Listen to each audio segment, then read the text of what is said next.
ఇప్పుడు ఒక అబ్బాయికి ఇప్పుడే కౌగిలించుకోవాలని ఒక ప్రకృతి చెప్తుంది. పేరెంట్స్ అంటారు ఉద్యోగం తెచ్చుకున్నా కౌగిలించుకుంటారు. అప్పుడు ఆ కౌగిలి ఏం కౌగిలేదు? ఆకలినప్పుడు తినాలి, నిద్ర వచ్చినప్పుడు పడుకోవాలి. ఒకసారి మీ ఇంటి ఓనర్ సంబంధించి వాళ్ళ పిల్లోడికి ఏదో తీసుకొచ్చినప్పుడు కారే దాన్ని చూసి మీరు ఆ రోజు విపరీతమైన ద్వేషం కలిగింది. వాడు పుట్టగానే కారు ఎక్కాడు, ఇన్నేం లేదని కారు ఎక్కలేదని ఒక భావన వచ్చింది. దాంతో నా హోల్ వంశం మీద అసహ్యం కలిగింది. సినిమాలో ఒక హీరోయిన్ ని అనుభవించినంత ఇంట్లో ఉన్న వాళ్ళని అనుభవించలేదు మనిషి. వాడు చూసి ఎంజాయ్ చేస్తాడు, కేకలు ఇస్తాడు, విజిల్ ఇస్తాడు. ఇంటికి రాగానే భార్యను చూసి ఎందుకు విజిల్ అయ్యాడు? ఒక్కసారి అన్నా. దాంతో వీడికి పిచ్చి లేచిందని మా ఊర్లో ప్రచారం జరిగింది, నాకు మెంటల్ ఎక్కిందని. నేను ఆ మెంటల్ ఎక్కిందని కదా మా ప్రొఫెసర్ రావు గారితో, అరే నీకు పిచ్చి లేచిందని చెప్పుకున్నారు ఊరంతా అంటే, ఇప్పుడు వెళ్ళాలి ఊరికి ఒకసారి, ఐ వాంట్ టు సీ. నేను మా రావు గారు వస్తే నేను వెళ్ళి కుర్చీలో కూర్చుంటే అందరికీ దూరం కూర్చున్నారు. నేను అప్పుడు చెప్పాను, పిచ్చి వాళ్ళకు ఉంది, నాకు లేదు. రెండోది, నాకు పిచ్చి లేదని నేను ప్రూవ్ చేసే ప్రయత్నం చేస్తే పిచ్చి వస్తుంది. అయితే నేను అడగాలనుకున్న ప్రశ్నలు ఏంటంటే, నిజానికి నాకైతే ఏ ప్రశ్నలు లేవు. ఏ ప్రశ్నలు లేకపోయినా 4 ప్రశ్నలు ఊరికే వేసి, ఇది యాక్చువల్ రియల్ ఇంటర్వ్యూ.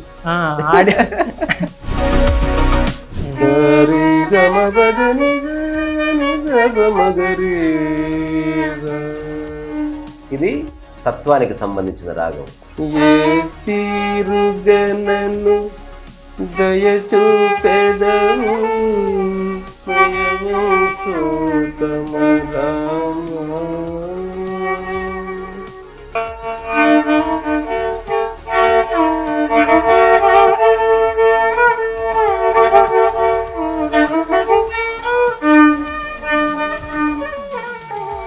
ఇది ఆర్తి.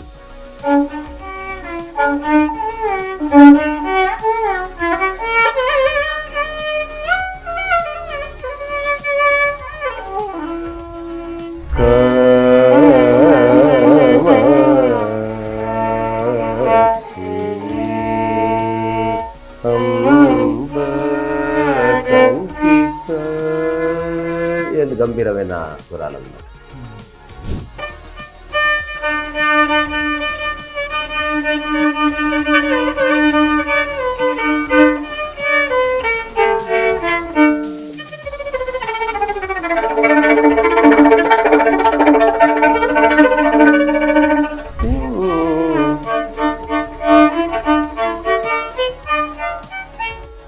అది విశ్వనాథ్ సత్యనారాయణ అన్నట్టు, రామాయణము ఎంతమంది రాసినా నేను తిరిగి రాస్తున్నాను, ఇలాగైతే నేను రోజు తిన్న నోటి నుంచే మళ్ళీ తింటున్నట్టు అన్నాడు.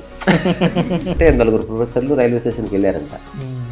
వెళ్ళిన తర్వాత అందులో ట్రైన్ రాలేదు, లేటు ఢిల్లీ ఉంది, ఒక 3 hours తర్వాత వస్తుంది. మరి ఏం చేద్దామని అందరూ కూర్చున్నారు. అక్కడ ఒక అమ్మ టీ అమ్ముతుంది. ఆ అమ్మ టీ చేస్తుంటే వీళ్ళు మాట్లాడుకుంటూ ఉన్నారు. ఇది వాళ్ళ వృత్తి గురించి, రోజు చేసే పనుల గురించి మాట్లాడుకుంటున్నారు. సైన్స్లో ఏ అప్డేట్ వచ్చిందో వీళ్ళు చెప్పాడు. అట్లా మధ్య మధ్య టీ తాగుతున్నారు. చూస్తుంటే నాకు గంట గడిచింది, 2 hours గడిచింది, 2.5 hours అయింది. ఎవరు లేదు స్టేషన్లో. అని కూర్చోబెట్టి ట్రైన్ వచ్చి ఆగింది. ఓన్లీ 5 seconds ఆగింది. అందరూ బ్యాగులు తీసుకుని పరిగెత్తారు. 3 ఎక్కారు, ఒకడు ఎక్కలేకపోయాడు. అతను మళ్ళీ వచ్చి కూర్చొని, ఇంకో టీ అమ్మ అంటే, ఏం బాబు రైలు మిస్ అయిందని బాధపడుతున్నావు అంటే, కాదమ్మా వాడు నన్ను ఎక్కించడానికి వచ్చాను. ఈ డిస్కషన్లో మర్చిపోయారు వాళ్ళు. అట్లా చూడాలి మరి. అట్లా మనము ఏం చేయడానికి వచ్చినామో అది మర్చిపోయినాం.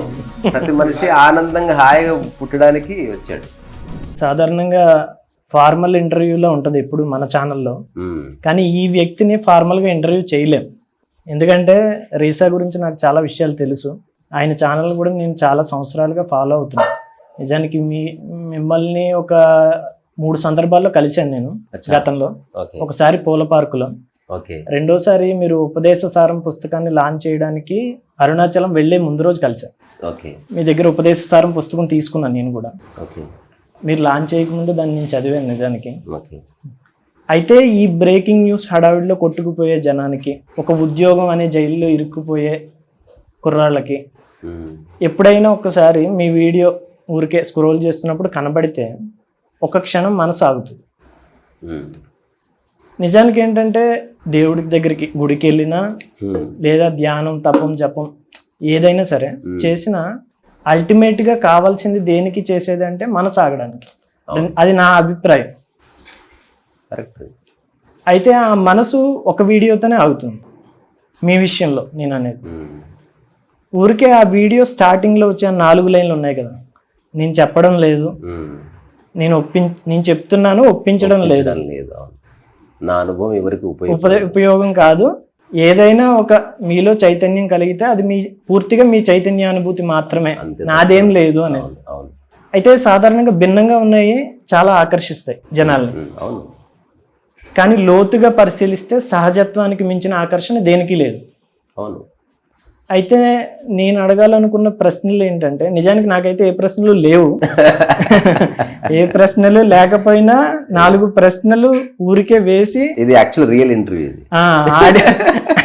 ఆడియన్స్ కి ఊరికినే మిమ్మల్ని పరిచయం చేద్దామని వచ్చా. ఇంకోటి ఏంటంటే ఇక్కడ పరిచయం చేయడానికి కూడా ఏం లేదు, నా ద్వారా పరిచయం అవుతున్నారు అని చెప్తాను.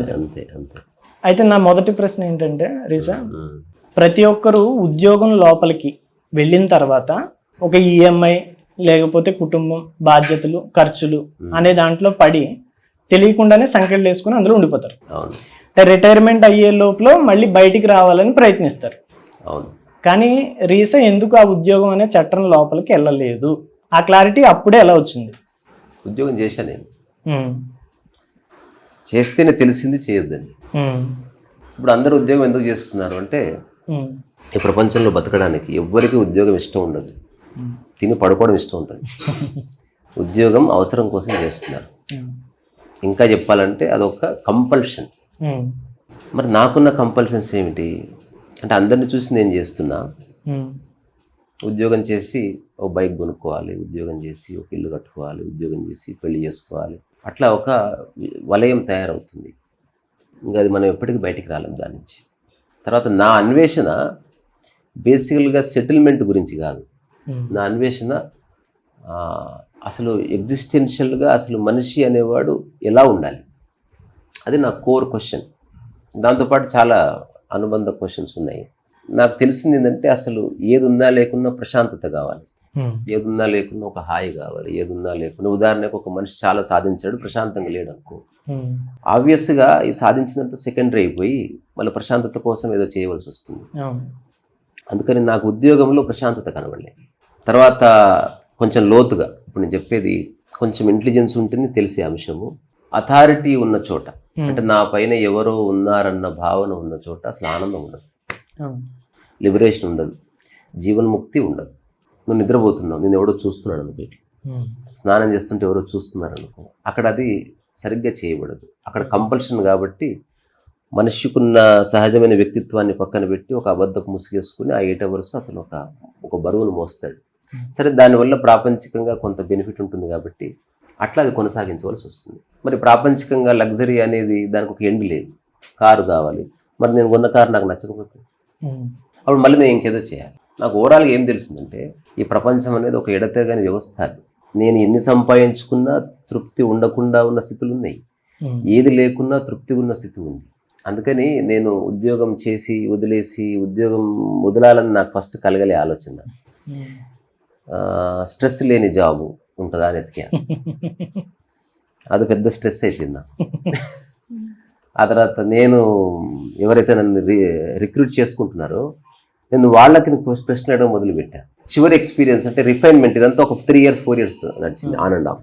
ఒక ఆయన ఒక చిన్న పబ్లిషింగ్ ఏజెన్సీ, అడ్వర్టైజింగ్ ఏజెన్సీ లాంటిది. అక్కడ వెబ్సైట్స్, దాని యొక్క ఇంటర్ఫేసు, తర్వాత పుస్తకాలు, వాటి కవర్ డిజైన్స్ ఇట్లా చేస్తూ ఉంటారు. సో దానికి నేను క్రియేటివ్ హెడ్. సో నాకు ఆ ఉద్యోగం నచ్చింది, నేను చెప్పిన దానికి ఆయన అంగీకరించాడు. సరేనయా, నీకు ఎట్లా ఇష్టం ఉంటే అట్లా చేసుకో, పని బాగా జరుగుతుంది కాబట్టి ఆయన ఓకే అన్నాడు. సో ఆయన ఇచ్చిన చనువు వల్ల నేను రకరకాల విషయాలు, ఇప్పుడు చనువు ఉంటే కదా మనం ఏదైనా అడిగేది. ఇప్పుడు హిట్లర్ దగ్గరికి వెళ్ళి ఎవడన్నా చక్కి గింతలు పెడతాడు, చంపేస్తాడు. కిమ్ జాంగ్ ఉన్తో జోక్ వేయలేము. ఆ చనువు ఉంటే మిగతా అప్పుడే తప్పులు జరుగుతాయి, అప్పుడే మన కొంప మీదకి వస్తుంది. హిట్లర్తో ఏ చిక్కు లేదు, వాడు చెప్పింది ఒప్పుకుంటే హాయిగా బతికేయచ్చు. సరే 8 hours జాబు నాకు వద్దు సార్, 4 hours చేస్తా. ఎందుకు అంటే, సరే 4 hours చేయి. నేను 4 hours ఇంకా టీకి వెళ్ళను, భోజనానికి వెళ్ళను, 4 hours సిన్సియర్గా చేస్తాను. నాకు ఇచ్చే శాలరీలో సగం ఇవ్వండి. అప్పుడు నాకు 22,000 శాలరీ, సగం అయిపోయింది. బికాజ్ అతనికి డబ్బులు మిగులుతూనే సేమ్ ప్రొడక్టివిటీ అతనికి వస్తుంది. అతనికి ఇది ఎక్స్ప్లెయిన్ చేసే ఎకానమీ. నువ్వు నాకు 8 hours పెట్టుకొని అనవసరంగా 10,000 లాస్ అయిపోతున్నావు. అందుకని నాకు సగం ఇయ్యి, అదే ప్రొడక్టివిటీ రాకపోతే నేను జాబ్లోకి వెళ్ళి తీసేసి. ఆ తర్వాత 2 hours జాబ్ అడిగాను. యాక్చువల్లీ దీనికి ఉల్టా జరిగింది. 2 hours జాబ్ ఇచ్చాడు, తర్వాత 4 hours జాబ్ అయింది. ఆ తర్వాత నాకే నచ్చి 8 hours చేస్తున్నా, ఎక్కువ డబ్బులు ఇస్తా అంటే. నాకు నచ్చింది అది. ఫ్రెండ్స్తో పార్టీలు గిట్టిలు ఛాయలు గీలు అంతా, సినిమాలు, సండే అట్లా. కానీ నాకు ఎక్కడ కాన్ఫ్లిక్ట్ వచ్చిందంటే, నేను ఇంటి నుంచి బయలుదేరడము, ఆఫీస్ అయిన తర్వాత ఇంటికి రావడం, ఇది నాకు కాంప్లికేటెడ్గా అనిపించింది. నాకు ఉద్యోగం మొత్తంలో ఉద్యోగం ప్రాబ్లం అనిపించలే, నా ట్రావెలింగ్. అది పంజగుట్ట మోడల్ హౌస్ దగ్గర ఎక్కడ ఉండేది. ఆ ఏరియాలో రూమ్ అంటే నా రెంట్ అంతా నాకు వచ్చే శాలరీ వాడికి ఇచ్చేసాను. అందుకని మా బాస్తో ఏం చెప్పానంటే, ఈ ఆఫీస్లో అందరూ వెళ్ళిపోయిన తర్వాత ఆఫీస్ ఖాళీగా ఉంటుంది, ఇక్కడే ఉంటాను నేను. ఆ తర్వాత పొద్దున్న నిద్ర లేచి ఫ్రెష్గా ఉంటా. అప్పుడు నాకు ఈ ప్రయాణం చేసే బాధ అవుతుంది అన్న. అక్కడ మా ఇద్దరికి బెడిసి కొట్టింది. అంటే నువ్వు ఏమనుకుంటున్నావు, కంపెనీ ఓనర్ నేనే ఇంటికి పోయి వస్తున్నా, నువ్వేమో ఇది హాయిగా ఉంటావు అన్నాడు. అక్కడ నాకు అనిపించింది, ఉన్న చోటనే నేను చేసే పని ఉండాలి. నేను దేనికోసం వెళ్ళడమే అసలు పెద్ద ప్రాబ్లం. అసలు ఇప్పుడు ఇట్లా అంటే ఇట్లా పోవాలంతే. ఇప్పుడు నా నోరు అమెరికాలో ఉందనుకో, పెద్ద ప్రాబ్లం అయిపోతుంది. మనకంతా అందుబాటులో ఉండాలి ఇదే. అందుకని ఉద్యోగంలో ప్రాబ్లం కనిపించలేదు, ఈ ప్రయాణం అట్లా. తర్వాత ఒకసారి నేను ఫాస్ట్గా బండి మీద వెళ్తున్నా టు రీచ్ ఆఫీస్. అప్పుడు హఠాత్తుగా ఖైరతాబాద్ బస్ స్టాప్ దగ్గర నా మైండ్ బ్లాంక్ అయిపోయింది. బికాస్ ఐ వాజ్ నేను ఉద్యోగాన్ని అంగీకరించలేదు, నేను దాంతో ఒక ఉడంబడి కోసం ప్రయత్నం చేస్తున్నా. దాంట్లో చాలా మార్పులు చేర్పులు డిస్కషన్స్, ఎందుకంటే ఏమీ లేదు, బట్ నేను I'm questioning my own boss. ఇప్పుడు మీరు రోజు వస్తున్నారు పోతున్నారు, మీరు ఆనందంగా లేరు సార్, మీరు కూడా ఒక గంటన్నర వచ్చి ఎవరికైనా అప్పగించండి సార్, ఎందుకు హాయిగా ఆడుకోండి పాడుకోండి అంటే బాస్కే చెప్తే ఎట్లా ఉంటుంది. ఆయన కూడా కన్విన్స్ అవ్వడం నేను చూశాను. తప్పదు కదయ్యా, 25 మంది ఎంప్లాయీస్, వాళ్ళకి శాలరీస్ ఇవ్వాలి, అందుకే. అట్లా కాదు సార్, అందరిని కూర్చోబెట్టి మీ యొక్క కంపెనీని అందరికి ప్రాఫిటబుల్గా చేస్తే అందరూ వాళ్ళ సొంత కంపెనీ అనుకుని చేస్తారు కదంటే, నువ్వు నా ముడ్డి కింద నీళ్ళు లాగేసే ప్రయత్నం చేస్తున్నావు అని ఆయన నాతో అనేవాడు అనమాట. అప్పుడు నా మైండ్ బ్లాంక్ అయితే నేను ఖైరతాబాద్ ఒక ఫుట్పాత్ మీద కూర్చున్నాను, బైక్ పార్క్ చేసి. ఒక 1/2 hour or 45 minutes I have no idea complete. ఇది ఎట్లుందంటే, ఒకసారి ఫోన్ అనేది పనిచేయదు, ఒక చిన్న సాచురేషన్ పాయింట్ వచ్చింది. ఇంకా ఆ తర్వాత నేను ఆయనకు వస్తున్నాను రానని కూడా చెప్పలేదు. నేను అసలు పోలేదు ఇంకా అటు. అక్కడి నుంచి బైక్ ఎన్నికి తిప్పి ఈ రోజు వరకు నేను ఉద్యోగం అన్నది అరే ఎగిరిపోయింది ఆ రోజు. తర్వాత చాలా మంది అడిగిన ప్రశ్న, మరి ఉద్యోగం లేకపోతే ఎట్లా బతుకుతావు అంటే, కుక్క బతుకుతుంది అట్లా బతుకుతా. ఫండమెంటల్స్లో ఉంటా. నాకు కారు వద్దు, నాకు సొంత ఇల్లు వద్దు, అది వస్తే వస్తుందేమో, నా అంతకు నేను ఏది ప్రయత్నం చేయను, నాకు నచ్చిన పని చేస్తూ ఉంటా. అట్లా స్టార్ట్ అయిన తర్వాత మళ్ళీ కొన్ని సంవత్సరాలకి నాకు మొట్టమొదటిసారి ఈ యొక్క విషయం దొరికింది అనమాట, సమశ్రద్ధ. ఒక పనిని ఎక్కువ శ్రద్ధగా తక్కువ శ్రద్ధగా చేయడమే అశాంతికి బీజం పడుతుంది. అందుకని అన్ని పనులు సమాన శ్రద్ధగా చెయ్యి అని ఒక చిన్న భావన కలిగింది. ఆ రోజు నుంచి ఈ రోజు వరకు అది అక్కడి నుంచి పక్కకు జరగలేదు. అది నా జీవన విధానం. అంటే శ్వాసించినంత సులువుగా మీతో మాట్లాడే కంటే ముందు నేను ఏదో టాక్ చేసి దాన్ని అప్లోడ్ చేసి వచ్చాను, నేనే థంబ్నెయిల్ చేసుకున్నాను అట్లా. సో నేను ఇంటి పనులు చేస్తాను, పూర్తి సంసారం అప్పుడు నాకు ఇబ్బంది అనిపించాలి, అందుకే పెళ్లి చేసుకున్నా, ఒక అమ్మాయిని అడాప్ట్ చేసుకున్నాను. నిజానికి మిమ్మల్ని గతంలో చూసినప్పుడు చాలా మంది మీ ఫ్రెండ్స్ కానీ వేరే వాళ్ళు కానీ, నీకేంట్రా ఏది అంటుకోలేదు కాబట్టి నువ్వు చాలా చెప్తావు అనేసి అన్నారు. అందుకని అన్ని అంటించుకున్నారు, కానీ దాన్ని ఏది పట్టుకోలేదు. అది అడిగితే చెప్పిన మాట ఏంటంటే, ఈత వచ్చిన వాడు అనుకుంటే నీళ్ళ లోపల ఒక పావుగంట ఉండగలడు, ఈత లేని వాడు ఉండలేదు. నాకు ఏది అంటుకోదని తెలిసి అన్నిటి మధ్యన ఉన్నా నేను, అంతే. అవును, ఇప్పుడు ఆ మాట అనడానికి లేదు నిజానికి వాళ్ళకి కదా, వాళ్ళు అనలేరు. బట్ నాకు అప్పుడు ఇంత ఇప్పుడు ఇంత, there is no change in my life, nothing. ఇంకా అప్పటికంటే ఇప్పుడు ఇంకా బ్యాచులర్ కూడా. ఇంకొకటి రేసా, చిన్నప్పటి నుంచి మీకు ఆట అంటే ఇష్టం? ఇప్పటికి చిన్నప్పటి నుంచి ఇప్పటి వరకు అంటే ఏంటంటే, ఊరికినే ఒక జగ్గు ఏదో లేదా చిన్నది అలా పెట్టి ఊరికే ఏదో ఒకటి ఇసురుతూ ఉండడం, లేదా స్కూల్ నుంచి ఏదో ఇంటికి వెళ్ళేటప్పుడు ఏదో ఒక రాయిని తనుకుంటూ వెళ్ళి అక్కడ పెట్టి మళ్ళీ తిరిగి అదే రాయిని ఇంటికి తీసుకురావడం.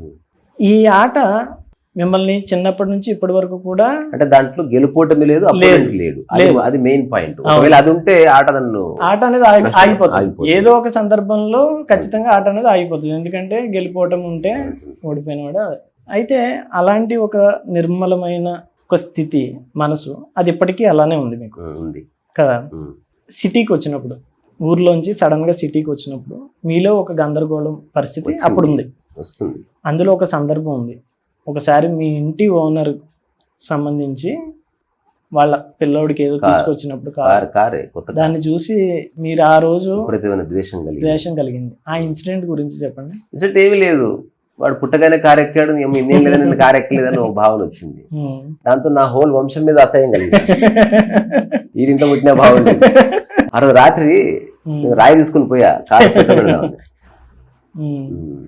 అక్కడ ఎవరో చూస్తున్నారన్న భావనలో బయటకు వచ్చి, అంటే నాకు నిజంగా డ్యామేజ్ చేయాలని, బట్ అది నన్ను తరుముతుంది. ఇప్పుడు కారు ఎక్కి వెళ్ళాలని ఇప్పుడు ఉంది. ఇప్పుడు ఒక అబ్బాయికి ఎప్పుడే కౌగిలించుకోవాలని ఒక ప్రకృతి చెప్తుంది. పేరెంట్స్ అంటారు ఉద్యోగం తెచ్చుకున్నా కౌగిలించుకుంటారు. అప్పుడు ఆ కౌగిలి ఏం కౌగిలేది? ఆకలినప్పుడు తినాలి, నిద్ర వచ్చినప్పుడు పడుకోవాలి. అట్లా ఆ టైంలో నాకు కారు ఎక్కి తిరగాలని, బైక్ ఎక్కి తిరగాలని ఉంది. అసలు నేను ఏం చేసినా కొనలేను. ఇంకా నా దరిద్రంలో దరిద్రం అంటే నా ఫ్రెండ్స్ ఒక్కడికి కారు లేదు. నాకంటే పరమ దరిద్రుడు వాళ్ళు. నా వైపు ఆశగా చూసి ఏమరా వచ్చిన ఛాయ్ రాబోవా, నేనేమో వేరే ఆలోచిస్తున్నా. వీళ్ళు ఇంకా బేసిక్స్ లో ఉన్నారు, వాళ్ళు బాగానే ఉన్నారు. మన లైఫ్ ఇంతేరా అని అనుకునే వాడికి ఏ ప్రాబ్లం లేదు. మన లైఫ్ ఎందుకు ఇట్లుందంటే ప్రాబ్లం వచ్చింది. అట్లా ప్రశ్న వచ్చింది. ఆ ప్రకృతి ప్రపంచం అనే ఒక అండర్స్టాండింగ్ రివీల్ అయిన తర్వాత అన్నీ పోయాయి. అప్పుడు నాకేం తెలుస్తుందంటే కారు ఎక్కిన ఆ పిల్లవాడు ప్రశాంతంగా ఉంటాడు, నేను ఇక్కడ నడుస్తూ ప్రశాంతంగా ఉండొచ్చు. ప్రయాణం అంటే కారులో చేసేది కాదు, జస్ట్ ఎక్కడున్నా ప్రశాంతత పోకుండా చేసేది. There is no destination, you are not going anywhere. నువ్వు ఉన్న చోటే తిరుగుతున్నావు. ఒక మనిషి ఇక్కడ పుట్టాడు, ఇది స్కూలు, ప్రపంచం చాలా పెద్ద ఉంది, ఇదంతా రూమ్ అంతా ప్రపంచం. తర్వాత ఇది ఒక టెంపుల్, స్కూలు ఇల్లు, స్కూలు ఇల్లు, స్కూలు ఇల్లు, స్కూలు ఇల్లు, స్కూలు ఇల్లు, స్కూలు ఇల్లు, టెంపుల్కి ఒకసారి, మళ్ళీ స్కూలు ఇల్లు, స్కూలు ఇల్లు, స్కూల్ స్కూల్. తర్వాత నెక్స్ట్ ఇక్కడ నుంచి కాలేజ్కి వెళ్తాడు, కాలేజ్ ఇల్లు, కాలేజ్ ఇల్లు, కాలేజ్ ఇల్లు, కాలేజ్, లేదా కాలేజ్ పోయి అక్కడ ఉంటాడు, అక్కడక్కడ కొట్టుకుంటాడు. ఇట్లా నెలకు ఒకసారి ఇట్లా వస్తాడు. ఆ తర్వాత ఉద్యోగానికి వస్తాడు, ఇల్లు ఇల్లు ఉద్యోగం. ఆ తర్వాత కొత్త ఇల్లు కొన్నారు, ఇల్లు ఉద్యోగులు ఉద్యోగులు ఉద్యోగులు ఉద్యోగం. తర్వాత అప్పుడు అత్తగారిల్లు వస్తుంది, అత్తగారిల్లు ఇల్లు, అత్తగారిల్లు ఇల్లు. ఆ తర్వాత రిటైర్ అవుతాడు. ఇప్పుడు ఇంట్లో అక్కడక్కడే తిరుగుతాడు, అంటే పార్కు ఇల్లు, పార్కు ఇల్లు, పార్కు ఇల్లు. తర్వాత కాళ్ళు దుబ్బాయి, అదే ఇల్లు బాత్రూమ్, ఇల్లు బాత్రూమ్, ఇల్లు బాత్రూమ్, బాత్రూమ్. తర్వాత బాత్రూమ్ కూడా పోతలేడు, అక్కడక్కడ కొట్టుకుంటాడు. అదే చచ్చిపోతాడు. ఇది మనిషి యొక్క ఆటోబయోగ్రఫీ. ప్రపంచం ఎంత, నువ్వు ఏం ప్రయాణం చేసినావు డాడీ? నువ్వు ఏ ప్రయాణము చేయలే. ప్రయాణం అంటే ఓ కొలంబస్ గురించి చెప్పుకోవాలి, ఒక పడవలో మొత్తం తిరిగాడు. ఇదేది ప్రయాణం కాదు. మనకున్న రకరకాల ఎమోషన్స్ని అణుచుకోవడానికి మనం చేస్తున్న ప్రయత్నాలు. సో ఆ నిర్వచనమే పోయింది. ఒక 1000 కిలోమీటర్లు రోజు పోయినంత మాత్రం వాడు ప్రయాణం చేసినాక నేను ఇంతనే ఉంటే నేను ప్రయాణం చేయనట్టు కాదు. ఉన్న చోటు హాయిగా ఉండటానికి మనిషి చేసుకుంటున్న ప్లాన్ ఈ లైఫ్. సొంత ఇల్లు ఎందుకు, సొంత బెడ్రూమ్ ఎందుకు, ఎక్కువసేపు ఒక చోట కదలకుండా ఉందామని. అట్లా ఇది నా క్యాబిన్ అంటే ఎక్కువసేపు అక్కడ కూర్చొని ఉందామని. You don't want to be pushed around. నిన్ను ఎవడెవడో పుష్ చేస్తే నచ్చదు నీకు. మన లైఫ్ గ్రౌండ్లో ఫుట్బాల్ లాగా ఉండకూడదు, ఎవడ పడితే ఎవడొచ్చి తనడానికి. అందుకని ఒక గర్భగుడిలో ఒక శివలింగం లాగా మనం మారిపోవాలి వీళ్ళని. తర్వాత నాకు చాలా ఇంటి నుంచి లెసన్స్ వచ్చాయి. ఇవన్నీ నా ఆటోబయోగ్రఫీలో అక్కడక్కడ కోట్ చేశాను, ఇంకా రిలీజ్ అవ్వలేదు. ఏంటంటే ఒక సబ్బుకి సబ్బు డొక్కు ఉంది, చెప్పులకు చెప్పుల స్టాండ్ ఉంది, బట్టలకు ఒక కొక్కె ఉంది, మనిషికి ఒక ప్లేస్ లేకుండా పోయింది. ఫస్ట్ టైము ఇది నాకు కలిగిన భావన. తర్వాత నేను ఇల్లు దగ్గర కూర్చుని ఇప్పటి నుంచి ఇది నా ప్లేస్ అని చెప్పాను. ఆ రోజు నుంచి ఈ రోజు వరకు ఇక్కడికి వస్తే నేను ఇక్కడే కూర్చుంటాను అంతే. నా గదికి వెళ్తే అక్కడే కూర్చుంటాను. నేను మా హాల్లో అసలు కూర్చోలేదు ఇప్పటి వరకు. కూర్చున్న నిమిషం కంటే ఎక్కువ కూర్చోను. అది నా ప్రదేశం కాదు, అది ఇక్కడ లేకపోతే నా బెడ్రూమ్లో నేను కూర్చునే ప్లేస్. దానికి అటు జరగను, నాకు అటుపక్కంతా బెడ్ ఉంటుంది, నేను ఈ మూలకే పడుకుంటాను. నాకు అది చాలు. ఉంది కదా అని కాళ్ళు జాపేది లేదు, అది ఎవరు ఆక్యుపై చేసుకుంటే బాధపడేది లేదు. ఈ చిన్న ప్లేస్ ఎవరు ఆక్యుపై చేసుకున్నారు అట్లా అక్కడ. సో నిన్ను నువ్వు ఒక దగ్గర ప్రతిష్ఠించుకో. అట్లా ఇది ఎవరు చెప్పింది కాదు. నా అన్వేషణలో నాకే ప్రశ్నలు, నాకే జవాబులు. నేను ఇంకెవరిని అడిగి క్రాస్ చెక్ చేసుకోలే, నాకు అంత సమయం లేదు. అనిపించింది చేసేసిన, మళ్ళీ క్రాస్ చెక్ ఎక్కడిది? ఇట్లా అనిపిస్తుందిరా చేయాలన్నా వద్దా అంటే ఫిలాసఫీ వచ్చేస్తుంది. నాకు అనిపించడము, చేసేయడము, అది కొనసాగించడము ఏకకాలంలో జరిగిపోయింది. ఎట్లా ఉంటుందంటే ఒక జెన్ మాస్టర్ చెప్తాడు, జ్ఞానోదయం పొందడానికి సమయం పడుతుందా అంటే కళ్ళు మూసుకుంటాడు, కళ్ళు తల పైకెత్తు అంటాడు, అప్పుడు అది పౌర్ణమి, కళ్ళు తిరుగు అంటాడు, కనిపించింది చందమామ అంటాడు, ఎంత సమయం పట్టింది అంటాడు, ఇట్లా తెరిస్తే కనిపించింది అంటే అంతకంటే తక్కువ టైం పడుతుందని చెప్తాడు అనమాట. అంటే నీకు అనిపించింది చేసేసినావు, మధ్య వ్యవధి లేదు. జీవితం అంటే ఆలోచన ఆచరణగా మారుతుంది నిరంతరం. ఆలోచన ఆచరణగా మారకుండా ఎప్పుడైతే అది స్టోర్ రూమ్లో షెల్ఫ్ ఉంటుందో అప్పుడు అది చింతగా మారుతుంది, స్ట్రెస్ అవుతుంది, అదే అంబిషన్ అవుతుంది. అశాంతి అనేది అట్లా బీజం. ఇప్పుడు నా మనసులో నేను చేయలేని పనులు ఒక్కటి అనుకోను, నేను చేయలేని పనులు ఒక్కటి వాయిదా వేయను. నిజానికి అందరూ అంటే ఎన్లైటన్మెంట్, జ్ఞానోదయం అంటే ప్రపంచంలో ఉన్న ప్రతి విషయం గురించి తెలియడం అని అనుకునేదే ఒక అపోహ. కానీ మీ గురించి మీకు సందేహ రహిత స్థితినే జ్ఞానోదయం. చెప్పాలంటే వ్యక్తిగత స్వార్థము అంతమైన స్థితి. అంటే వ్యక్తిగత స్వార్థం అంటే వ్యక్తి లేనట్టేగా. అవును. ఇప్పుడు నేను డబ్బు సంపాదిస్తున్నా నా కోసమే, అది వ్యక్తిగతం. ఎవడు తింటే తినకపోతే నేను తింటే చాలు, ఇది నాది. అన్నిట్లో నీది కొంత ఉంది, ఓకే, కానీ నీదే ఇంకా మిగతా వాళ్ళు ఏమైనా పర్వాలేదు అన్నది వెరీ బ్యాడ్. సో లైఫ్ని, దాని యొక్క ప్యాటర్న్స్ని మనం ఒక లార్జర్ పర్స్పెక్టివ్లో చూసినప్పుడు వ్యక్తిగత స్వార్థం పోతుంది. రమణ మహర్షికి వ్యక్తిగత స్వార్థం లేదు. నువ్వు ఎన్నున్నా వ్యక్తిగత స్వార్థం, తనదంటూ ఒకటి ఉందనుకో, తనదంటూ ఉన్న ఒక దాంతో అటాచ్మెంట్ ఉందనుకో, అది వాదిస్తుంది. అది పోతే ఒకటి, అది వస్తే ఒకటి, అంతకంటే గొప్ప చూస్తే జలసి, ఇవన్నీ వస్తాయి. అట్లా అన్నీ నీవే అనుకో, కానీ సొంతం చేసుకోకు దేన్ని. అంతేగా, అన్నీ అనుభవించు, దేని సొంతం చేసుకోలేవు నువ్వు. అంతకంటే పిచ్చి ఆలోచన ఇంకోట్లేదు. ఊరికే నాదంటే నాదే అయిపోతుందా, నాది కాదంటే నాది కాకుండా పోతుందా? ఇప్పుడు చంద్రుడు నాది కాదు, ఆయన ఉందిగా. ఈ భూమి మీద ఏవైతే నువ్వు సొంతం చేసుకోలేదో వాటిని అనుభవించినంత నువ్వు సొంతం చేసుకున్న వాటిని అనుభవించు. సినిమాలో ఒక హీరోయిన్ ని అనుభవించినంత ఇంట్లో ఉన్న వాళ్ళని అనుభవించలేడు మనిషి. వాడు చూసి ఎంజాయ్ చేస్తాడు, కేకలు ఇస్తాడు, విజిల్ ఇస్తాడు. ఇంటికి రాగానే భార్యను చూసి ఎందుకు విజిల్ అయ్యాడు, ఒక్కసారి అన్నా అమ్మా ఏం పట్టుకున్నావు చీర సూపర్ ఉందని అనొచ్చు కదా. స్విచ్ ఆఫ్ అయిపోతుంది. నాది అనగానే వస్తుంది కాన్ఫ్రంటేషన్ వస్తుంది. So man in constant war with his own people. అది లేదు, స్వా లేదు, పరా లేదు. మనిషి ఉన్నాడు, అవసరం ఉంది, చిరు బాధ్యత ఉంది, కన్సర్న్ ఉంది. ఇక్కడే మనం సాయంత్రం వరకు ఉంటే భోజనం చూసుకోవాలి, రాత్రి ఉంటే దుప్పట్లు ఇప్పుడు చదువుకోవాలి, మూల పడుకోవాలి, అంతే. అయితే రీసా, మీరు చెప్పిన ప్రతిసారి అంటే మీరు కావాలని ఆ టాపిక్ తీసుకురారు, కానీ కొద్దిగా ఆసక్తి ఉన్న వాళ్ళు, మీ చుట్టూ ఉన్న వాళ్ళు 2009 అనే సంవత్సరాన్ని ప్రతిసారి వీలైనంతగా మిమ్మల్ని అడుగుతూ ఉంటారు. అంటే 2009 సంవత్సరంలో ఒక రూమ్ లో మీరు ఒంటరిగా కదా, ఏకాంతంలో ఉందాం, ఏకాంతంలో ఉన్న సమయంలో జరిగిన ఆ ఇన్సిడెంట్ ఏదైతే ఉందో, అంటే ఒక స్విచ్ చేస్తే ఫ్యాన్ తిరుగుతుంది, అలా సడన్ గా ఒక చిన్న షిఫ్ట్ జరిగింది కదా, ఓవరాల్ గా ఒక క్లారిటీ. సైకలాజికల్ గా సడన్ గా జరుగుతుంది. అవును, కానీ ప్రిపరేషన్ చాలా ఏళ్ళుగా ఉంది. అవును, ఇది ఎటువంటిది ఉందంటే సడన్ గా ఒక పిందె పుడుతుంది, కానీ 4 years ఆఫ్ గ్రౌండెడ్నెస్ ఉంటుంది. నేను అడిగిన ప్రశ్నలు, నా అన్వేషణను, నా పిచ్చో, లేకపోతే నా అజ్ఞానమో, నా మూర్ఖత్వమో, whatever it may be, ఒక కల్మినేషన్ పాయింట్ వచ్చింది. ఇది ఎట్లుంటదంటే ఒక అమ్మాయి అబ్బాయి తిరిగారు ఏదో చేసుకున్నారు. అట్లా కల్మినేషన్ తర్వాత బాగున్నారు లేదా దేవుడు ఎరుగు, అట్లా కల్మినేషన్ పాయింట్ ఎంతకాలం ఇంకా అని ఒక కల్మినేషన్ పాయింట్ వస్తుంది. అట్లా నేను మొట్టమొదటిసారి ప్రయత్నాన్ని వదిలేశాను. ప్రయత్నం వల్ల రాదు, రాసుకున్న పద్యం ఉంది, ప్రయత్నం వల్ల రాదు నిద్ర, ప్రయత్నం వల్ల రాదు ప్రశాంతత, నా జీవితం అప్రయత్నత అప్రయోజకత, తాగిన వాడికి ఎరుక దాని మర్మము రీసా రసోవైస్ అని ఒక పద్యం రాస్తుంది. సో మొట్టమొదటిసారి నాకున్న చిన్న గదిలో ఏ బ్యారియర్స్ లేకుండా అంతవరకు నేను సిటీకి వచ్చిన తర్వాత నిరంతరం ప్రయత్నం ఉన్నది. అర్థం చేసుకోవాలి, తెలుసుకోవాలి, సాధించాలి, అది పట్టుకోవాలి, ఇది పట్టుకోవాలి, ఇంగ్లీష్ కావాలని. ఫస్ట్ టైం ఆ ప్రయత్నం పోయి ఎట్లుందంటే 1000 ఏళ్ళు ఒక రాయి మోసి దింపితే ఎట్లుంటుంది అట్లా. నాకు అంత హాయి నేను ఎప్పుడు అనుభవించలేదు.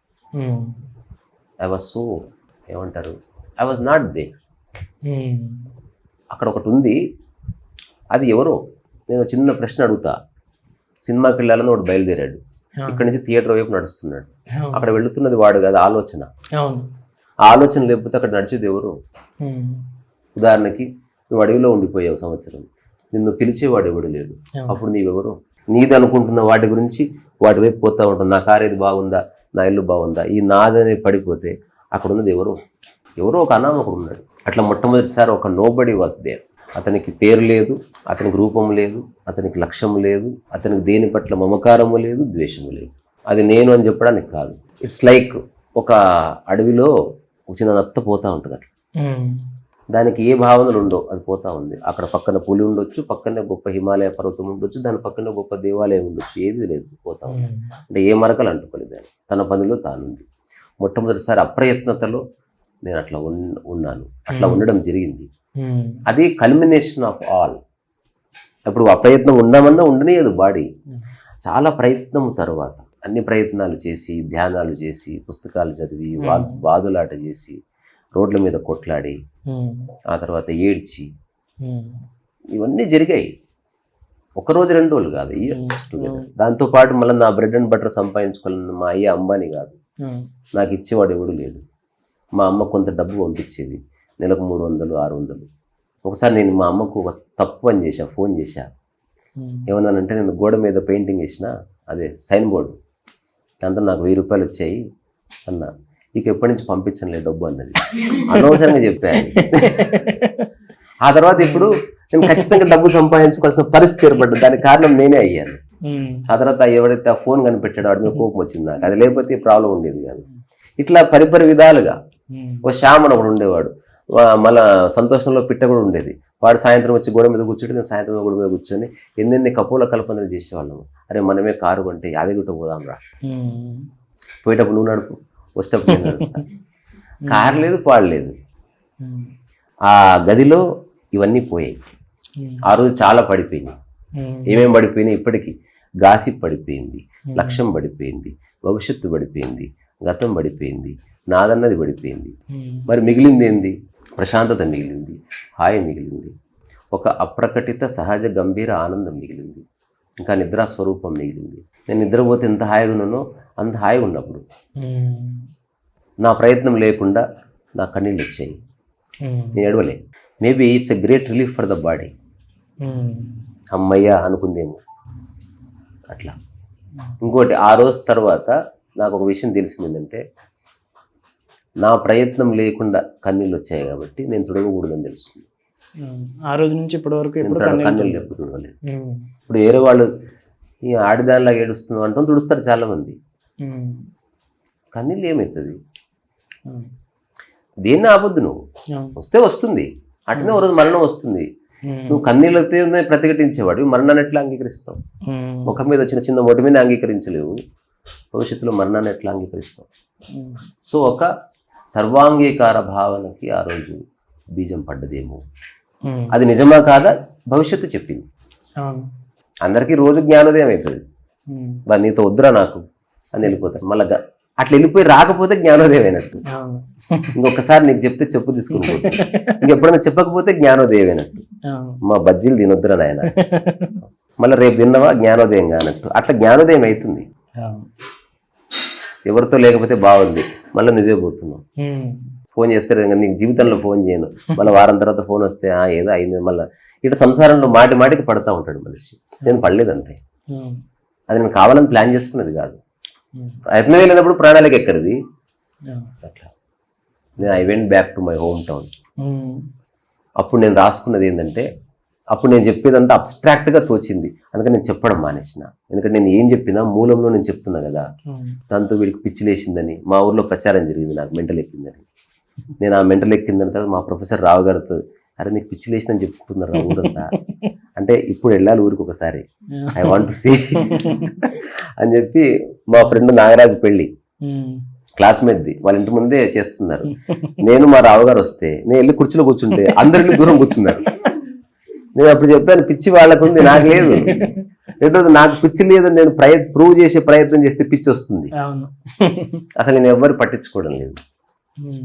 నేను నా తిప్పలకు నేనున్నాను, నాకు తెలుసు పిచ్చి లేదు. మా అమ్మ కూడా ఏడ్చింది, నీకు పిచ్చి లేసి అంటున్నారు. ఒకసారి నువ్వు దూరం కూర్చో సార్ నన్ను చూడు, నేను అప్పుడు మట్టితో బొమ్మలు చేస్తున్నా, ఎలా ఉందంటే బాగానే ఉన్నావు. మరి ఎవరు అన్న మాటకి ఎందుకు విలువనిస్తున్నావు? ఎవరికైతే పిచ్చి ఉందనుకుంటున్నావు వాడు చెప్తున్నాడు నేను బాగానే ఉన్నానని. పోనీ నాకు పిచ్చి లేచింది అనుకో, ఏం నష్టం ఈ ప్రపంచానికి? పిచ్చి లేని వాళ్ళతో ఏం లాభం ఉంది? అందరికీ కొందరు డబ్బు పిచ్చి పట్టుకుంది, కొందరికి అమ్మాయిల పిచ్చి పట్టుకుంది, కొందరి పేరు ప్రఖ్యాతులు పిచ్చి పట్టుకుంది. నాకు ఈ పిచ్చులన్నీ వదిలి కొత్త పిచ్చి పట్టుకుందేమో, ఏదో ఒకటి అయితే ఉందిగా. అట్లీస్ట్ నా వల్ల మీకు లాభం లేకపోవచ్చు కానీ నా వల్ల మీకు నష్టం అయితే లేదు. ఇట్లా చెప్తే అర్థమయ్యేది కాదు. ఇట్లా ఒక అంతులేని ఫిలాసఫీ బయలుదేరింది. దాంట్లో ఒక అబ్స్ట్రాక్ట్నెస్, ఒక మూలం నుంచి మాట్లాడేసరికి ఎవరికి అర్థం కాకుండా తర్వాత ఐ జస్ట్ రియలైజ్ ఇప్పుడు నేను మాట్లాడకూడదు. ఇప్పుడు నేనేం చేయాలి? రాసుకోవాలి, పాడుకోవాలి, బొమ్మలు చేసుకోవాలి. So I started enjoying my life. Anything. నా దగ్గర దుడ్డు బిల్ల లేదు, కానీ ఒక సెలబ్రిటీ లాగా. దానికి మా అన్న నా మంచి కంపానియన్. ఇంకా నాకు ఫ్రెండ్స్ లేరు, స్నేహితులు లేరు. వాడు ఒక్కడే నన్ను తరికించలే, ప్రశ్నించలే. మిగతా వాడు వేరే వాళ్ళకి మా అన్నలాగా అనిపిస్తాడో నాకు తెలియదు. నాకు మా అన్న ఆ టైంలో తిరిగి పరిచయం అయ్యాడు. Such a beautiful man. అరే వర్షం వస్తుంది, రన్నింగ్ చేయాలనిపిస్తుంది. రన్నింగా వర్షంలోనా? బండి వేసుకొస్తూ ఉండు. నిద్ర లేచి వాడు రాత్రి 12 గంటలకు డ్యూటీ చేసి వచ్చి జస్ట్ నా కోసం అటు అడుగు. వాడు రెయిన్ కోట్ వేసుకునేవాడు. వేసుకో, నేను ఆడ కూర్చుంటాను, నువ్వు రన్నింగ్ చేసుకో. నేను మొత్తం ఆ గ్రౌండ్లో ఒక 1/2 అవర్ 1 అవర్ ఇట్లా ఆకాశంలో అట్లా రన్నింగ్ చేసాను. మొత్తం తడిసి ముద్ద అయిపోయాడు. వాడు ఎంత కూర్చోడు, నాకు దాకరా చలి పెడుతుంది. అట్లా అంగీకరించగలగాలి. ప్రతి ఎవడన్నా ప్రశ్నిస్తాడు, వర్షంలో రన్నింగ్ చేస్తే ఏమొస్తుంది, మనం పోలీస్ ట్రైనింగ్ తీసుకుంటాం. చెల్బే అసలు నేను రన్నింగ్ చేస్తున్నా, నువ్వు ఎవడు మధ్యన? నేను నీ కాళ్ళతో పరిగెడుతున్నాను, నీకు అంత అలసట. ఇట్లాంటివన్నీ కొంచెం అన్యూజువల్గా అనిపించినాయి. అందుకని నేను ఇప్పుడు నేను ప్రదర్శించాల్సిన అవసరం కూడా లేదు, నేను ఇదేం చెప్పాల్సిన అవసరం లేదు. అప్పుడు ఐ స్టార్టెడ్ రైటింగ్. అట్లా రచన వచ్చింది నా లైఫ్లో. నాకు అనిపించినంత పేపర్ మీద రాసి చింపి వదిలి పడేస్తాను. నా లక్ ఏంటంటే మా గోడవ తల్లి మొత్తం డస్ట్బిన్. మంచి మంచి కథలు రాసేస్తుంటే మా అమ్మాయి ఏం రాస్తున్నారో ఒకటే. కొందరు పౌడర్ రాస్తారు, నేను నా కథలు రాసుకుంటున్నా. ఆ కథ ఏంది నేను చెప్పను, అది ప్రస్తుతం చెప్పకూడదండి. అట్లా నేను నాకు తెలిసి ఒక 1 year రాసింట అరుగుల మీద కూర్చొని. మా డాలి కుక్క ఉండేది పక్కన కూర్చొని. ఇదంతా భవిష్యత్తులో యూట్యూబ్లో టాక్ చేయడానికి కంటెంట్ అని చేసింది కాదు. ఈ టాక్ ఉన్న అది ఉంది, ఈ టాక్ లేకపోయినా అది ఉంది, ఈ మనుషులున్న అది ఉంది, మనుషులు లేకపోయినా అది ఉంది, ఏది ఉన్నా అది ఉంది. It just happened. అట్లా జరిగింది అది. నాకు తర్వాత నాకు శరీరం స్థిరపడ్డది, కూర్చుంటుంది హాయిగా. అంటే డిస్ట్రాక్షన్స్ లేని ఒక మానసిక అవస్థ లభించింది దానివల్ల. ఇది కోట్లు పెట్టినా రాదు. కారు వస్తుంది, డిస్ట్రాక్షన్ లేని మైండ్ ఉండదు, చాలా కష్టం. అది అడగాలంటే బంధం పోవాలి, స్వపరభేదాలు పోవాలి, లక్ష్యం పడిపోవాలి, గమ్యం పడిపోవాలి, గుర్తింపు పడిపోవాలి, కీర్తి, ఇవన్నీ పడిపోతే అప్పుడు నీ మనస్సు ఏకాగ్రత అవసరం లేదు. ఇంకా నీతో మాట్లాడుతుంది, అసలు అటు ఇటు పోదు. అట్లా ఇది ఎవరికో చెప్పే లెసను కాదు. అందుకే మీరు ఫస్ట్ చెప్పిన డిస్క్రిప్షన్లో అది రాసింది. నా అనుభవం ఎవరికి ఉపయోగపడదు. ఒకసారి ఒక ఆశ్చర్యకరమైన విషయం జరిగింది. ఒక పెద్ద ఆయన నాకు ఫోన్ చేశాడు, నేను టాక్ చూస్తున్నానయా, సరే చెప్పండి సార్ అంటే, నీ అనుభవం ఎవరికి ఉపయోగపడదు అన్నావు, తప్పు కదా. మీరు సగమే అర్థం చేసుకున్నాను. కానీ నా అనుభవం ఎవరికి ఉపయోగపడదన్నాను, కానీ నిన్ను ఉపయోగించుకోవద్దన్నా. ఇప్పుడు ఆ రోడ్డు మీద రాయి ఎవరికి ఉపయోగపడదు, తెచ్చి టెంకాయ కొట్టుకోవట్లే. అడవిలో పెద్ద రాయి ఉంటుంది, శివలింగం చేసుకోవట్లే. నువ్వు సరిగ్గా చూస్తే అన్నిటా సత్యం ఉంది, అన్ని చోట్ల ఆనందం ఉంది. అట్లా నా దృష్టి మారింది, అంతవరకు చెప్పొచ్చు. అందుకని పెద్ద style statement, that is one of the most beautiful day అట్లాంటి బక్వాస్లేంలో అన్ని రోజుల్లాగే అదొక దరిద్రమైన రోజు. ఇంకా రాసుకున్నది అన్ని రోజుల్లాగే ఆ రోజు దిక్కుమాలిన రోజే. కానీ ప్రయత్నం నుంచి బయటకు వచ్చాను. అప్రయత్నత అన్నది. ఇప్పుడు నేను మీతో ప్రయత్నం వలన మాట్లాడట్లే, అప్రయత్నంగా మాట్లాడుతున్నా. నా బిడ్డతో ఎట్లా మాట్లాడుతున్నా, మా బాలుతో ఎట్లా, మా కనుమతో ఎట్లా మాట్లాడుతున్నా. ఆ ఇంటర్వ్యూ బాగా చేయాలి అంటే పీకి బాగా చేయడం ఏంది అసలు, అట్లాంటిది లేనే లేదు. ఇంకా రీసెంట్ ఏదైనా ఒక పని ప్రారంభించేటప్పుడు సాధారణంగా మనకి దానిపైన ఒక ఇష్టం ఉంటుంది. ఇష్టం ఉంటేనే ఆ పని మొదలవుతుంది నిజానికి. కానీ చేస్తూ ఉండే కొద్దీ అది పోతుంది. అది కూడా రాంగ్. ఎగ్జిస్టెన్స్ లో అట్లా లేదు. ఒక మామిడికాయ ఇష్టాలకు అతీతంగా వస్తుంది, ఒక సీజన్ ఇష్టాలకు అతీతంగా వస్తుంది. ఇప్పుడు ఒక ఇద్దరు శృంగారం చేసుకున్న తర్వాత ఒక బాబు పుడతాడు, అది ఎట్లుందో తెలియదు, అక్కడ అంగీకారం ఉంటుంది. అది చూసే వరకు తెలియదు ఎట్లుంటాడు. అట్లా సో ఇష్టాలకు అతీతంగా ఎగ్జిస్టెన్స్ నడుస్తుంది. జస్ట్ ఇమాజిన్ చేయి, మనస్సు లేదు కాబట్టి ఇష్టము లేదు, అయిష్టము లేదు. ప్రకృతిలో జ్ఞానికి మనస్సు ఉండదు కాబట్టి ఇష్టము లేదు, అయిష్టము లేదు. ఇష్టాయిష్టాలు వచ్చాయా, నువ్వు చేసే పని ఎంత ఉధృతంగా జరిగినా ఆగిపోతుంది. ఇప్పుడు వైలిన్ వాయిస్తారు కదా, పెయింటింగ్ చేస్తారు మీరు, అంతకుముందు శాండ్ ఆర్ట్ చేసేవారు, ఇప్పుడు కూడా ఇప్పుడు ఏం చేసినా లైఫ్ లాంగ్ చేస్తున్నారు. ఊరికే సరదాగా ఒక పాట పాడతారు, బుక్స్ రాస్తారు, ఇప్పటికీ కూడా చాలా పుస్తకాలు చదువుతుంటారు మీరు. అంటే ఒక వ్యక్తి చాలా రకాల పనులు చేయొచ్చు నిజానికి. అంటే ఒకానొక సందర్భంలో మీరు అన్నమాట, మనిషి ఎవరు అంటే అనంత పనుల పరమశివుడు అనేసి. అవును. కానీ ప్రతి ఒక్కరు ఎందుకు ఒక లిమిట్ గా పెట్టుకుని నేను ఇంతవరకే చేయగలను అట్లా చెప్పారు కాబట్టి చిన్నప్పటి నుంచి మనకు రాంగ్ టీచింగ్ సంవత్సరాలు జరిగింది. ఇప్పుడు చిన్నప్పుడు నాకు విషయం అర్థమైన తర్వాత మా అన్న పిల్లలు నా సమక్షంలో ఉన్నారు, వాళ్ళు బాగున్నారు, నేను వాళ్ళకి రైట్ విషయం చెప్పాను. ఒకసారి వాడికి మార్కులు తక్కువ వస్తే వాళ్ళ అమ్మ గుమ్మ గుద్దిన తర్వాత చెప్పాను, ఫెయిల్ అయినా కాదు చెప్పి, సరదాగా చదవడంలో ఒక ఆనందం ఉంది. నువ్వు చదివేది ఏది ఉపయోగపడదని తెలిసి ఊరికే చదువుకో, నీ పర్సెప్షన్ మారుతుంది. గెలవడం కోసం చదువు, అట్లే కూడా చెప్తారు. ఇప్పుడు మా అన్న కొడుకు సూపర్గా మంచి కంపెనీలో జాబ్ చేస్తున్నాడు, వాడు మంచి ఉత్సాహంగా ఉంటాడు అసలు. అట్లా అది ఒక్క ఫోన్ కాల్ ఉండదు, ఒక్క కాంప్లైంట్ ఉండదు. నన్ను ఇంతవరకు చాక్లెట్ అడగలే, బిస్కెట్. చిన్నప్పటి నుంచి దీన్ని ఎవరు ఆస్తి వాళ్ళు నాతో సమానంగా ట్రీట్ చేశాను. అట్లా నేను ఇప్పుడు ఊరు వెళ్ళగానే వాళ్ళు బయటకు వచ్చేస్తారు, నా బ్యాగ్ తీసుకెళ్ళి చూడ పెడతారు, వైలుని ఓపెన్ చేసి నా బెడ్ పక్కన పెడతారు, వచ్చి ముందుకు వచ్చి పెడతారు. ఏది అడగవలసిన అవసరం లేదు, అదొక బ్లూటూత్ కనెక్షన్ లాగా ఉంటుంది. విషయం అర్థమైతే మనం చిన్నపిల్లలు అనుకోవద్దు. చిన్నపిల్లలు మహాజ్ఞానులు, వాళ్ళు సరిగ్గా చెప్తే వాళ్ళు అర్థం చేసుకుంటారు, వాళ్ళు కరెక్ట్గా చెప్పాలి. మనం ఏం చేస్తాం, బచ్చగాడి తెలియదు అట్లా. అక్కడ వాడిలో ఇంటెలిజెన్స్ మనం అణిచివేస్తున్నాం. ప్రతి ఒక్కరిలో అనంతమైన శక్తి ఉంది. ఇప్పుడు నా చుట్టూ ఉన్న ప్రతి వ్యక్తి ఏదో పని చేయాలని నేను కోరుకుంటాను, అలాగని బలవంతం చేయను. ఇప్పుడు నా బిడ్డ పుస్తకం రాయమని చెప్పాను, తను రాయాలంటే నేను ఎవరిని బలవంతం చేయడానికి, తను రాస్తా అన్నది కాబట్టి నేను మాట్లాడతా. నువ్వు రచయిత కావాలంటే రచన తేలిగే అవసరం లేదు, ఆసక్తి ఉందా లేదా, ఎట్లీస్ట్ నువ్వు రాసిన పుస్తకం రిలీజ్ అయితే వాళ్ళకు నచ్చలేదని తెలుస్తుంది మనకి. ఇంకోటి, ఒకటే పుస్తకం రాసేవాడు చాలా ప్లాన్ చేసుకోవాలి. 100 పుస్తకాలు రాసి 100 పుస్తకం మంచిది వస్తుంది, ఏముంది? పెద్ద పెద్ద దర్శకుల సినిమాలు ఫెయిల్ అయినాయి కదా, ఫెయిల్ అవుతాయి, ఏముంది అందులో? ఈ చిన్న ఒక ఫ్రీడంలోకి రావాలి. నేను కొట్టానంటే సక్సెస్ కొట్టాల్సిందే, నీ లైఫే సక్సెస్ఫుల్ కాదు, నీ జన్మనే సక్సెస్లో లేదు. ఇంతకుముందు ఒక షార్ట్ చూశాను, నువ్వు పుట్టినప్పుడు ముహూర్తం చూసుకోలే, కానీ ఆ ముహూర్తం లేకుండా పుట్టిన ప్రతి పని వ్యక్తిగా నువ్వు అన్ని పనులు ముహూర్తంలో చేద్దాం అనుకుంటున్నావు. అట్లా ముహూర్తంలో చేద్దామని చెప్పి ముహూర్తం పెట్టుకోకుండా చస్తావు. సో ముహూర్తం లేకుండా పుట్టావు, ముహూర్తం లేకుండా చచ్చావు. ఈ ముహూర్తం ఎక్కడి నుంచి వచ్చింది మధ్యన? కాలానికి ఎవడబ్బా ఒక చుక్క పెట్టి ఇది మంచి టైం అని చెప్పేది? నీ దమాకు బాలేక అది మంచిది ఇచ్చాడు నువ్వు చెప్తున్నావు. అట్లా సో అందరం పని చేయాలి, కర్తాభావన లేకుండా పని చేస్తే అది అద్భుతం. అప్పుడు అది నిజంగా సేవ్ అవుతుంది. రమణ మహర్షి అంటాడు, ఒక యోగి ఏమి చేయకపోయినా ఈ ప్రపంచం మానవాళికి చాలా బెనిఫిట్ జరుగుతుంది. ఎందుకంటే వాడు నష్టం చేయట్లే, వాడి మాట చేత కానీ, చూపు చేత కానీ, చేష్ట చేత కానీ కొంచెం కూడా ఎరుక లేకుండా వాడు లేడు కాబట్టి దాని యొక్క పాజిటివ్ వేవ్స్ అనేవి తగులుతాయి. అట్లా ఒక దుర్మార్గుడు వాడు ఎంత మంచి పని చేసినా చివరికి సాడ్నెస్సే మిగులుతుంది. వాడు బంగారం ఇవ్వచ్చు, ఇల్లు రాసి ఇవ్వచ్చు, ఏ రోజు గుమ్మ కుత్తాడు అన్ని లాగేసుకుంటాడు, అలా అవుతుంది. అట్లా అందుకని అనంత పనుల పరమశివుడు అంటే పనికి మధ్య వ్యత్యాసం పోయింది అని దాని అర్థం.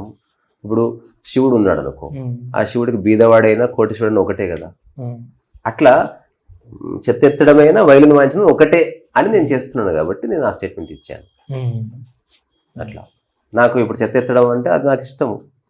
నేను రాత్రిపూట అంట్లు కడిగి చెత్త ఎత్త ప్రతిరోజు మా అమ్మాయి ఇంత వంట చేస్తుంది, నేను మంచిగా అంట్లు కడుగుతాను. చాలా మందికి అంటు కడుగుతాను అనుకుంటున్నారు. అంట్లనే ఆటలో నేను ఇప్పుడు లాస్ట్ 4-5 days ఒక ప్రయోగం చేస్తున్నాను, కూడా గమనించలేదు నాకు తెలియదు. నేను లెఫ్ట్ హ్యాండ్తో అంట్లు కడుగుతున్నాను. అంటే దీంతో కాసేపు ఫస్ట్లో పని చేసేది కాదు, తర్వాత ఒక 2 రోజులు చేయి నొప్పి వేసింది, అలవాటు లేదు కదా. ఇప్పుడు గ్రిప్ వచ్చింది, దీంతో పట్టుకుని ఇట్లా తిప్పుతుంది, అట్లా ఇందులో ఇట్లా తిప్పుతుంటే ఇట్లా స్టీరింగ్. ఆ తర్వాత 2 స్పూన్లు కుడి చేతితో, 2 స్పూన్లు ఎడమ చేతితో. ఆ తర్వాత నీళ్ళు ట్యాప్ ఉపయోగించి తిని 2 కంచాలు ఇట్లా, 2 కంచాలు ఇట్లా. తర్వాత కడిగిన తర్వాత 2 చెములు ఇట్లా, 2 చెములు ఇట్లా. సో బాడీకి వచ్చింది ఎక్సర్సైజ్ అవుతుంది. దాంతోపాటు ఒక డిబేట్ వింటూ ఉంటాను, ఏదన్నా నేను వినని పదం ఏదైనా ఉందా అన్నది నా టాస్క్. అందరూ డిబేట్ వింటున్నా అనుకుంటున్నాను. హఠాత్తుగా రాహుల్ శివశంకర్ అంటాడు, పాకిస్తాన్ ఇన్సెండియరీస్ టు ఇండియా అన్నాడు. డిబేట్ ఫస్ట్ కంట్రోల్ ఆపింగ్ చేతి చూసుకో, what is incendiary, figure it out. ఓహో ఇన్సెండియరీ అంటే చొరబాటుదారుడు. అచ్చా, ఓహో ఇది చాలా క్వాలిటీ పదం. ఇట్లా అంటూ స్టార్టింగ్. ఇప్పుడు పని అని ప్రత్యేకంగా లేదు. ఉదాహరణకి అందరి అనుభవం ఇది, కూరగాయలు తీసుకురాపో అంటే టమాటాలు ఏరావు, మిరపకాయలు ఏరావు, కాకరకాయలు ఏరావు, కొత్తిమీర ఏరావు. మిరపకాయలు కాస్ట్లీ కాబట్టి శ్రద్ధగా ఏరావా? కొత్తిమీర చీప్ కూడా తీసి ఇసిరేసావా బ్యాగులో? లేదా అన్ని శ్రద్ధగా చేసావా? ఇక్కడ ఉంది లైఫ్. కూరగాయలు అట్లాగే పనులు అంతే. గొప్ప కూరగాయ మామూలు కూరగాయనే ఉండదు. కాస్ట్లీ టమాటా ₹1,00,000 కొయ్యవలసిందే, దాన్ని ఇట్లా వేయించవలసింది, ఇట్లా ఎగిరేయవలసింది, తర్వాత కొరకవలసింది. మా ఊర్లో టీచర్స్ కాలనీ ఉంది. ఏ కాస్ట్లీ కూరగాయ ఉంటుందో అదే కొనుక్కొని తింటారు వాళ్ళు, టీచర్స్ కదా. అట్లా అదంతా పిచ్చేది. సో ఇప్పుడు ఈ కూరగాయల ఎంపికలో నీ శ్రద్ధ మారుతుందా? ఇప్పుడు ఎంత పెట్టా మనకి కరివేపాకు కొత్తిమీర ఎంత ₹2 ₹5. అదే కాకరకాయ అనుకో ₹50. కాకరకాయ ₹50 కూడా ఇట్లా తీసుకొచ్చి ఇట్లా ఇదంతా ₹5 ఏరా నూకురా. ఇప్పుడు అంతా ఇప్పుడు చెత్త ఎత్తదంటే తక్కువ పని అని నీ మనసులో వచ్చింది, అవార్డు తీసుకుంటున్నావు. ఇట్లా ఇట్లా ఇట్లా ఇదంతా మానసిక విక్షిప్తత, రుగ్మతిది. ఆ రుగ్మత పోయిందంటే నేను ఏం పెద్ద పీక్ కట్టలు కడతలేను.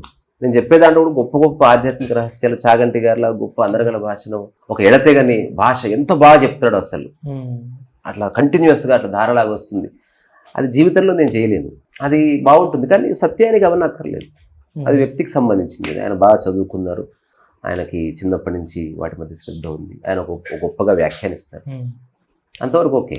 కానీ సత్యం అనేది అట్లా అంత కాంప్లికేషన్ అక్కర్లేదు. ఇప్పుడు ఈ కూరగాయల ఎగ్జాంపుల్ అర్థమైతే ఆ ఎగ్జాంపుల్ తీసుకొచ్చి పనిని పెట్టు. ఒక కుక్కకి చేయి ఇచ్చావు, ఒక గొప్ప వ్యక్తికి చేయి ఇచ్చావు, ఒకేలా ఇస్తున్నావా లేదా? అలాగని గౌరవం లేకుండా ఇవ్వమని కాదు. చనువు ఇప్పుడు అక్కడ డెకోరం ఉంటుంది, లోపల ప్రేమ శ్రద్ధ మారకుండా, ప్రేమ గౌరవం మారకుండా నువ్వు అటెంప్ట్ చేస్తున్నావు అనేది ఎరుక కిందికి వస్తుంది. ఇప్పుడు you are always aware of your actions. అట్లా అందుకని ఇప్పుడు నేను వైలిన్ కాబట్టి, వైలిన్ అంటే కష్టము కాబట్టి దీన్ని వాయిస్తే పేరు గొప్పగా చూస్తారు. అంట్లు గడడం అందరూ గడుగుతారు కాబట్టి నేను అంట్లు గడిగింది ఎప్పుడు సెలబ్రిటీ గాను. అంట్లు గడిగి సెలబ్రిటీ అయిన వాడు ఎవడు ఉన్నాడు చెప్పు? ఎవడు లేడు. నేను ఉపాధి తయారు చేసుకుంటున్నా. ఈ ప్రకృతి వల్ల నాకు ఈ ఉపాధి వచ్చింది. ఈ ఉపాధిని కొంత పాలిష్ చేసుకుంటే కొంత మాట్లాడగలుగుతున్నా. వేలు ఇలా ఇలా కదిలిస్తే వైలిన్ ఉంది, అట్లా దాదొక ఉపాధిగా మారింది. ఇప్పుడు నేను ఒకసారి టాక్లో చెప్తే కొందరు ఫీల్ అయ్యారు. భవిష్యత్తులో మీ ఇంట్లో కిచెన్ క్లీన్ చేస్తాను, అంటూ కూడా అడుగుతాను, కావాలంటే నన్ను పిలవండి అన్నా. అసలు మీలాంటి వాళ్ళు అన్నారు. నేను మీ ఇంటికి అసలే రాను, నేను సావు కడుక్కొని. నా ఉద్దేశాన్ని అర్థం చేసుకోకుండా అంటు వేయడం తప్పు అని భావన ఉంది. అలాంటప్పుడు గిన్నెలు ఎందుకు కొన్నావు? బయటపడేదాన్ని ఇట్లా బండ అనుకుంటే అయిపోతుంది. సో అట్లాంటి ఆ హెచ్చు తగ్గులు పోయాయి అంతే, అంతే, అంతకుమించి ఏమీ లేదు. ఇప్పుడు ఎవరన్నా ఏదన్నా గొప్ప అనుభవం, కొందరు చెప్తారు హిమాలయాలకు వెళ్తే అక్కడ ఒక అదృష్టంగా యోగి కనిపించాడు, హఠాత్తు ప్రత్యక్షమైన బంగారు. అసలు నా జీవితంలో అటువంటి ఒక్క కల్పిత కథ లేదు, కట్టు కథ లేదు, గొప్ప కథ లేదు. మామూలు సాదాసీద జీవితం నేను జీవిస్తున్నది. ఇట్లా ఏముంది అందులో? అంటే దీనికి ఏ ప్రాధాన్యత లేదు. ప్రాధాన్యత ఆపాదించొద్దు ఎవరు. మీరెంతో నేనంతా, ఇంకా మీకంటే తక్కువ, బాగుంటుంది అట్లా. మీరన్నమాట సమశ్రద్ధ అల్టిమేట్. ఏ పుస్తకాల్లో ఎవరు స్పృశించని అంశం శ్రద్ధా సబూర్ ఉందని. సమశ్రద్ధా సబూర్. శ్రద్ధా సబూర్ అంటే నేను నిన్న రమణ మహర్షి ఇవాన్ వెడ్జ్ అని ఒక ఆయన రమణాశ్రమానికి వచ్చి ఇంటర్వ్యూ చేశారు. రమణ మహర్షి మామూలు షాకేలే ఆయన. రమణ మహర్షి ఏ యూనివర్సిటీకి పోలే, ఎక్కడికి పోలే, ఆయనకేం పెద్ద గురువులు లేరు, అక్కడ ఏం లైబ్రరీ లేవు, అలాగా చాట్ జీపీటీ లేవు, ఏమి లేవు. ఎప్పుడు చదివాడో, ఎట్లా తెలిసిందో, ఏదైనా అదృశ్యవాణి ఏమన్నా తెలుసో తెలియదు మనకు. ఈ ఇవాన్ వెడ్జ్ ఏం అడిగాడంటే జీసస్ క్రైస్ట్కి గొప్ప శక్తులు ఉన్నాయని చెప్తారు, అతను గుడ్డివాడికి కళ్ళు ఇచ్చాడు, గొప్ప విషయం కదండి అంటే రమణ మహర్షి చెప్పాడు, కథ సగం వరకే విన్నారు, దాని కథ ఎవరికి మిగతా కథ తెలియదు. వాడు కళ్ళు వచ్చిన తర్వాత దొంగతనం చేశాడు, తర్వాత జైలుకి వెళ్ళాడు. జీసస్ నీ వల్లనే నాకు దుర్గతి వచ్చింది అన్నాడు. ఇది ఎవరు చెప్పాలా?